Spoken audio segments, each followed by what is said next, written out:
Welcome to Macgyvers Workshop, where you never know what we're going to be working on next. If you're not too careful, you just might learn something. Hi there! Welcome back to another episode of Macgyvers Workshop, where you never know what we're going to be working on next, and if you're not too careful, you just might learn something. We're finally in the new house, and I'm loving my new kitchen. It's amazing. And I cannot wait to get back to doing recipes for y'all and showing you new recipes with cooking and everything. Yeah, and I don't mind eating them. Now, it's mid-July, so it's hotter than a $2 pistol out there, and I am not lying to you when I say it. But anytime anyone has ever been in Tennessee in the summer, and you know the humidity, you know what he's talking about. Yeah, cue to my cousin Vinny clip. Exactly. So it just makes perfect sense. What better to do for our first video than to make some ice cream, homemade ice cream. And not just any ice cream, butter pecan. And we have something special in our kitchen today to make that ice cream. Yes, we do. And I will bring it over here and show it to you here more close up in a minute. We have the Cuisinart Ice 100. Just bought it. And it makes gelato too. It makes ice cream, it makes gelato, which is really, it's just really a difference in the recipe and the aeration. Just the creaminess of it. Yeah. Mm-hmm. So, anyway, let's get started, shall we? Sure. Yep.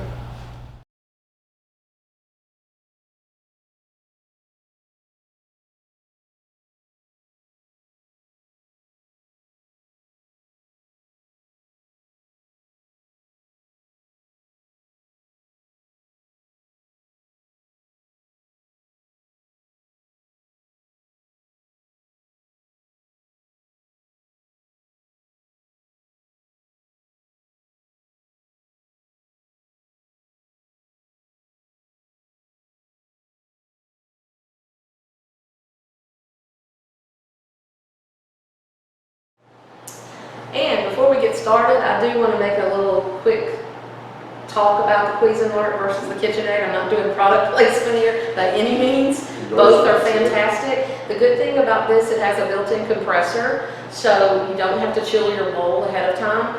But let me go get my KitchenAid one and show you. Yeah, this has got its own little freezer built into it. It's really pretty cool. So now this is what I normally deal with, and it does make great ice cream, and it's real cold. The problem is you have to keep it in the freezer for about a week before you even attempt to make ice cream. This hooks to your KitchenAid mixer. It's a fantastic product, and I do love it, and we've had some great ice cream out of it.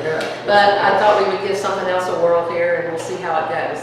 Yeah, it looked really, really interesting. We saw it on Pioneer Woman. Pioneer Woman has one. And thought, wow, what a novel concept. You know, you can just flip a switch and fire it up. And it's reasonable. I mean, what do we give about? $230? $230, yeah. $250 after you done the tax. There's different schools of thought. You know, there's ones better than this too, but we will let you know. Bang for the buck, you know, we're fixing to find out. So, let's get cracking making some ice cream. So, let's get started on our butter pecan ice cream. This isn't a custard base. Some of your ice creams will have eggs and you temper them into the liquid and everything, but this is very, very simple, and I believe anybody could do it. I will get to the pecans. You have to toast your pecans in some butter, thus butter pecan. But the ingredients themselves are very, very simple. In a medium bowl, and you can use a hand mixer for this, or you can use a whisk.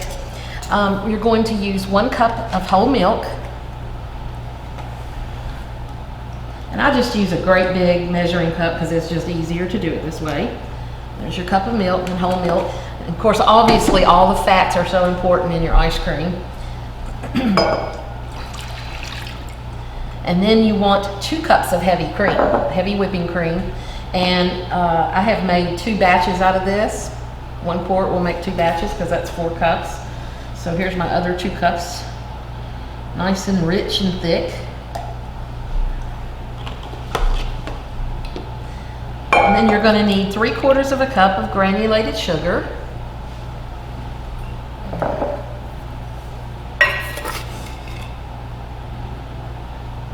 Pour that in. And then you're going to need a tablespoon of pure vanilla extract, which is absolutely delicious. The smell of vanilla is so wonderful, and it just really gives a gourmet touch to anything you put it in. So we're going to put a tablespoon of that in.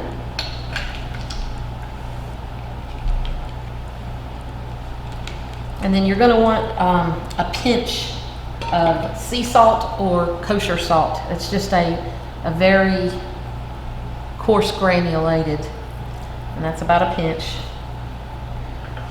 At least my grandmama would have said that. You know, it's a southern thing with pinches and all of that. And then all you're going to do, if you want to use a hand mixer, you can, but if not, just use a whisk. And you're going to whisk this until all the sugar is dissolved. And that's going to take just a few minutes. You'll pretty much know, you'll feel it on the bowl, how it's coming together. So again, those ingredients, we'll list them for you at the end of the show in case you want to write that down. But very, very simple. And then once it is all mixed together, you can transfer it to anything you want, and you're going to put it in the refrigerator. And it needs to chill at least 2 hours or overnight. And that is only because you really want it very cold when it goes into the machine. So you see how fast that came together. I'm going to pour it back into this because we know it should fit. And then this simply will go into our refrigerator. Okay, so now that we have mixed up our mixture, I have one already chilling in the fridge, so we can get started with our ice cream. It's been in there about 3 hours this afternoon, which is ample time for it to get cold.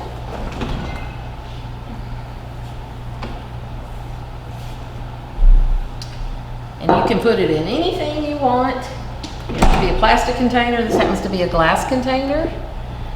And it also did advise that you go ahead and re-whisk it just to make sure all that stuff, and you can see just how thick that has gotten just sitting in the fridge, and that's due to all that lovely whipping cream.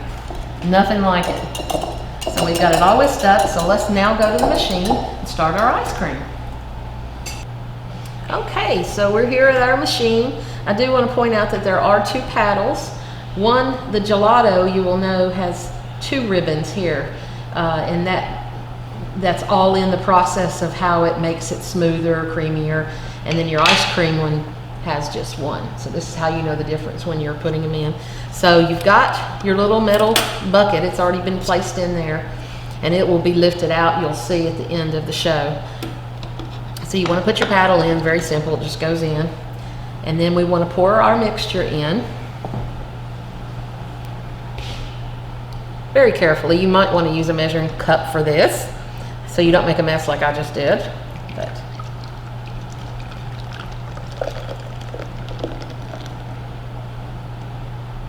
oh, and they do state, I did use a recipe that came with the machine. If you're using your own recipe, just make sure you do not go past the top of the first of this paddle right here, because it has to have room to volumize and everything, or it will overflow on you.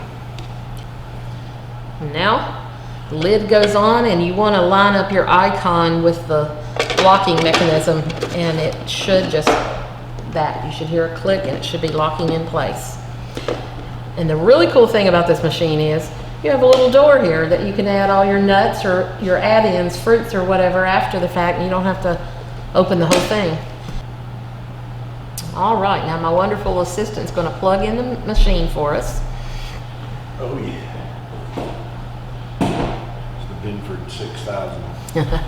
You're going to see a red standby light, and you're going to hit the power button,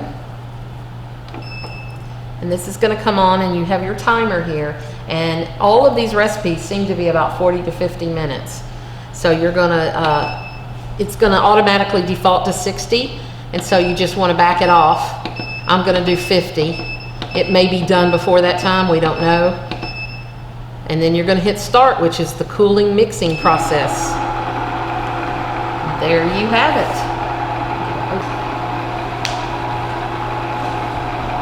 It's awesome. It has its own compressor. And that is the sound of ultimate goodness being created. And all of these recipes make about a quart, I believe. It's a quart or quart and a half, I think. Sorry, I have to get my little reference guide.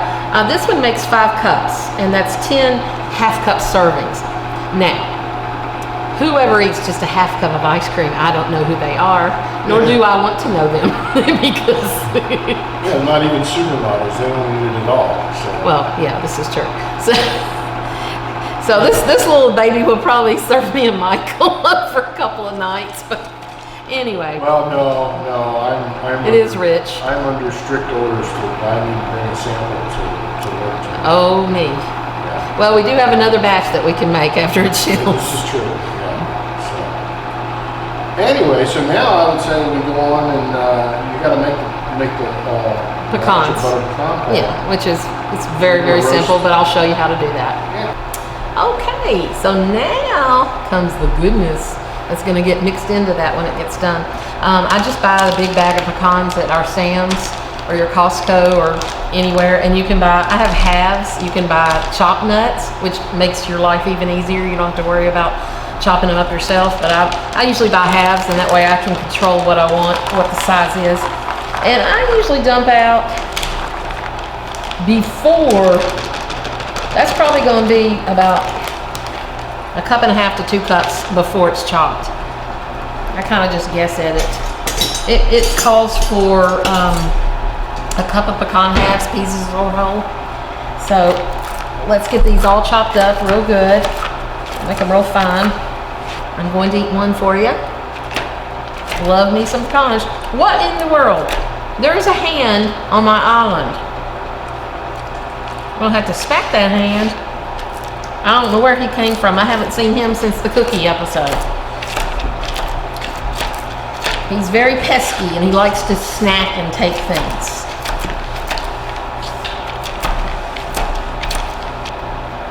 So we about got that done there.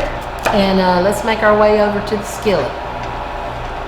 Okay, so to start, I'm using a black iron skillet. You can use any skillet that you like. We're going to take 4 tablespoons of butter, and luckily, as most people know, you have a little guide. I usually wing it and guess at it. You can't have too much butter in there. We're going to put the butter in our skillet, and you want it on really medium low, but you do not want to burn that butter, and you don't want to burn the pecans either. I always say when you're toasting nuts, your nose will tell you when it's done. You will smell it, and you know when it's gone too far. It's just one of those things, once you've done it a few times, you will know. Okay, so the butter is melted, and we're ready to just put our pecans in. It's a very simple process. I'll do it that way. Let me get a rubber spatula, works best. Kind of spread them out evenly over the surface of the skillet. And then we're going to take a teaspoon of salt. Again, I know that sounds like a lot, but it really does balance it. You just kind of want to sprinkle it over it. And then you're just going to keep this on anywhere between low and medium. And you want to constantly stir it and watch it. And about 6 to 8 minutes, you'll have toasted pecans.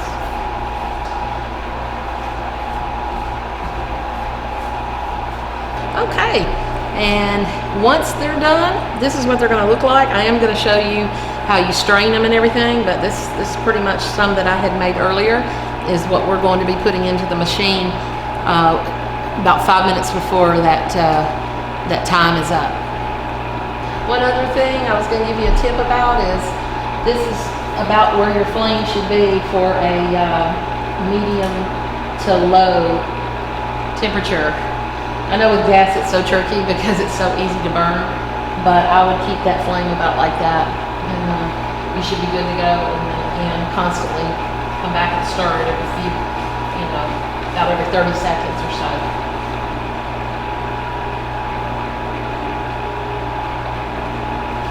Okay, we are done. It's been about 6 minutes.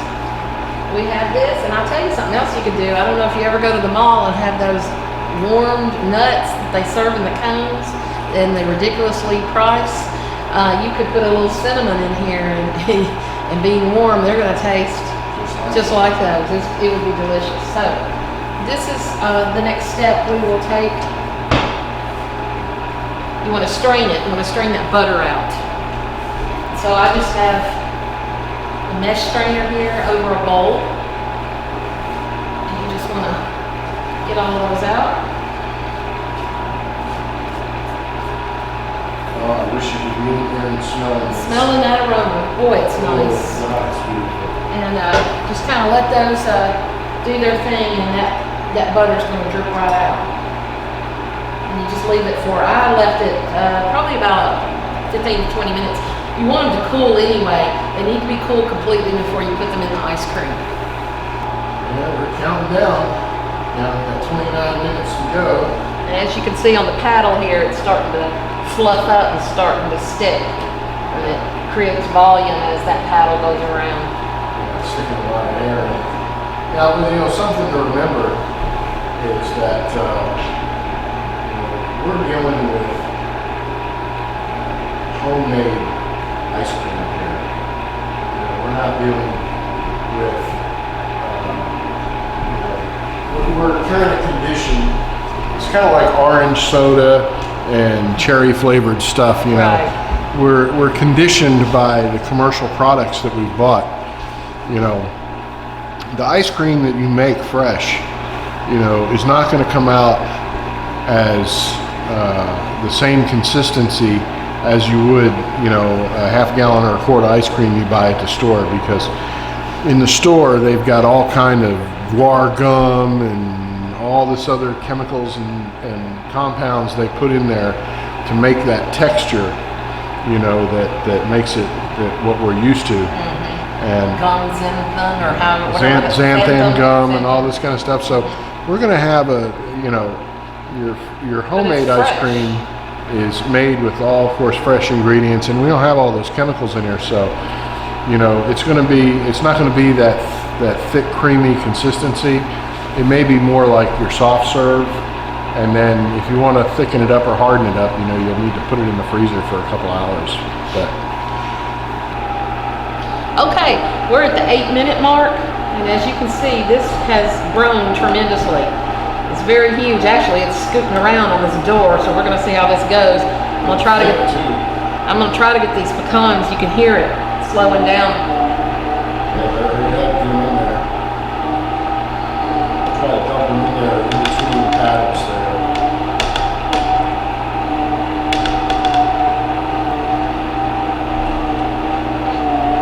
Oh my goodness. One escaped and I took it. Okay, so the beater stopped at around 6 minutes. And we'll unlock this bad boy. All right.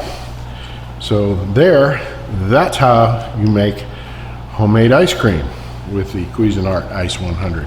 But I'll tell you what, this stuff is good.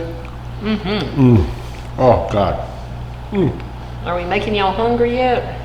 Yeah. Yummy. Thank you for watching.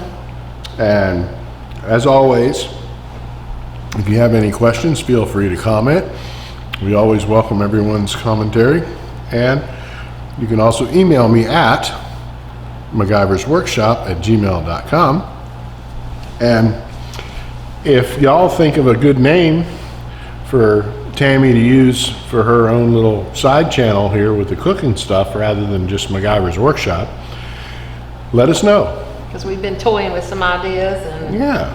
not necessarily Tammy's Country Kitchen. We don't really know what, because I don't make just country food. So Yeah. if anybody has any ideas, please, I welcome any suggestions. Yeah, then we'll go, and you might see a new channel arise. And then we'll have Macgyvers Workshop, and Meanwhile, we're gonna go take our bowl of ice cream Oh yeah. and chill. Mm-hmm.